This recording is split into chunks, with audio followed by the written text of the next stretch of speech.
peeking his way in, beating Phenom to make it into top 8. Most certainly, yeah, man. So, Cinniboo, as always, if you guys pay attention to Midwest Smash, he's kind of like the dark horse around these parts, but nonetheless, let's go ahead and move right into this match here. Two guys who are very familiar with sitting onto the main stage. We got WaDi, get ready to face off against Lima. WaDi versus Lima. This is a matchup that I believe we have just recently seen at Frostbite, I believe. Yes, most certainly. Lima definitely looks like he knows how to play the Mewtwo matchup. He's gotten the best of WaDi the last few times they played each other. Yeah, definitely a matchup that people kind of talk about. Obviously, you know, it's a winning one for Bayonetta, but it's very difficult as well, too, especially if the Mewtwo is played by somebody as prolific as MDVA's very own WaDi, as you see right here.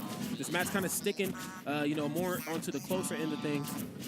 Oh, yeah. Mewtwo definitely going to want to be very evasive, pick his points of when he wants to attack because he is a glass cannon. He has those moments where he can just tack on 60 damage and take you across the stage. Right. And, you know, with that being said, you know, not really being very aggressive here in this match, as you know. You know, that's one great thing that Mewtwo is really good at, as well as Bayonetta. You know, the fact that they can kind of kick up the aggression when needed, but if they want to slow things down, they most certainly can, but goodness gracious. Caught him dropping the shield with the Shadow Ball, and this is exactly what WaDi needs, a very strong first game to play the rest of the set with some confidence. Most certainly, man. It's all about setting that tone as things kick off here, man. But as we've also seen, man, it's not about how you start, it's also about how you finish, too, man. And Bayonetta, just a strong finisher, as we've seen time and time again. Okay. Mewtwo right now slowing this match down. As you see, the Shadow Ball mix-ups, I'm liking this. Yeah. Kind of keeping Lima at bay. And right now with WaDi with this lead, I mean, he has the ability to sit back with the little Shadow Balls and just poke at him. Yes, sir. Lima is going to have to approach and get something. Oh, he definitely wanted to be up there on that top platform, I feel. Nonetheless, though, the coolest forward throw in the game comes out here from WaDi. Oh, and he's going to punish that. Narrative fair, not going to kill yet, but it's going to put Lima off stage. Okay, that would then kind of put him in the right position here to get back into snap ledge. WaDi finds himself off stage this time. Lima coming in.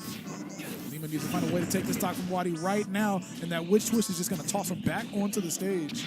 Ooh, okay, forward throw. Yeah, pretty meaty as well, too. Obviously not enough to get the job done, but does put WaDi in a very uncomfortable position, as you see Mewtwo really struggling to land here. Ooh, okay, and he was not going to grab the ledge there. All right, makes it back to the stage here. Oh, catches him jumping up, and that's a 2-stock. Wow. Okay, so maybe, you know, like we said, it's not about how you start, it's about how you finish. You know, he started out strong, ended the match strong as well. So, you know, round of applause to Wadi, but that is only one game for the most part. Now, I'm not exactly sure if top 8 is all best of. It's all top 8. Yeah, it's all going to be best all of 5. All the top 8 is best of 5. So we got some time to get our adaptation back in line. And Lima actually being knocked into losers was kind of a surprise to me. I feel like Lima, out of all the Bayo mains, is kind of, you know, had like, you know, the most fire, you know, in his gameplay. And the last time he was in Arkansas, he won SpotCon. Yeah, was it, over Larry Lure. That's right. That's right. Yeah, there were a few top players that came, and Lima and Larry Lure were definitely the two most notable ones. So with that being said, was it Tweak that put Lima into losers? It was Tweak and the Bayo ditto. It was pretty dirty, bro. Makes sense. I had to wash my hands after watching that set. Oh, dang. Okay, so we're going into game number 2, Town and City, and we see a switch to Zero Suit Samus. Yes, you know, no surprise there. You know, ZSS is a character that can most certainly get the job done. Not quite as efficient as Bayonetta, but then again, you know, depending on who you ask, you know, they could say as efficient or if not even better. I'm one of those people who thinks, you know, ZSS, obviously a very strong character. Is she as strong as Bayonetta? Not quite, but, you know, everybody plays ZSS differently. Okay. Boom. Air, grab, up air. Oh, man. And that is why he went Zero Suit Samus, to get those kills off top. Beautiful finish right there, man. Lima starting off this match with very strong, like just very uncharacteristic of how that air last dodge, match. But WaDi hit the ground before he was able to punish. Yeah. Okay. Ooh, okay. Goes for the side special, down tilt. Very tried and true Mewtwo combos coming out here. Nothing too crazy. And this match isn't out of reach for WaDi. Not at all. Ooh, okay. So he did the 2 pummels. Didn't do the up throw. It looked like he wasn't 100% sure if it was going to kill. So got a little greedy with his pummels there. Right. Okay, Shadow Ball back online. Ooh, Boom, pivot grab, up throw. I'll see you later. And he got that kill that he needed. All right, so WaDi only sitting at 1% right now.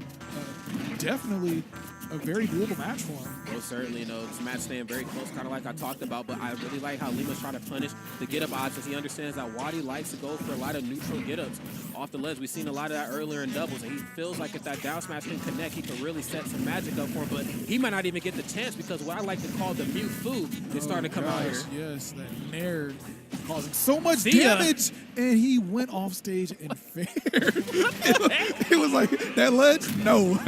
You don't get to have that. That's actually mine. Oh my gosh. Dude, I don't know what the frame fair comes out at, but it looked like it came out like 3 frames faster. I want to say it's like frame 6 or something. But it looked like it came out faster. Like, you see how quick he got off stage in this fair? It was just there. Oh my God. All right, but WaDi, very dominant start here to the set. Obviously needing one more game here to advance. Lima obviously has some work to, or has his work cut out for him, excuse me. Has a lot of ground to make up. Has switched back over to the character that's kind of put him on the map. Let's see if Bayonetta can get it done. Okay, so doing the game number 3 on Dreamland. And he's going to go back to Bayonetta. I mean, I feel like the Zero Suit did good because the Zero Suit did get 2 stocks. Most definitely. But maybe because of the stage that we ended up on is the reason why we're seeing Bayonetta come out against WaDi. Maybe so. Let's see here. Obviously Bayonetta and ZSS, they do semi-well with platforms for the most part. Okay. And that up smash. Oh, no. It just I'm going to just say this. It just doesn't make any damn sense how smart WaDi is. Bro, WaDi is sitting at 16%. The perfect percent to be in the driver's seat here in this top 8 against Lima, just getting pulverized with these shadow balls. Well, certainly, Lima really struggling here in this match. He's going to have to try to figure something out here because WaDi, man, he's looking first place ready here, that's for sure. Okay. Well, all it takes is just one false move from Mewtwo, man, and, Lima can certainly bring this thing back. Oh, yes, definitely has to stay on his P's and Q's. Most definitely. There's the down tilt dash attack. Pretty decent damage for the most part. Oh, back wow. Gets him off stage. Oh, gosh. Right now, Lima just having issues getting close to Mewtwo because WaDi has such a large lead. He is not forced to approach at all. And he was on the ledge too long. And because the shadow ball, curves up and down, it dipped down and hit him while he was on the ledge. That was a quick 3-0. That was a very, very quick 3-0. That was like a speed ran stock. That was, that was stock's done quick.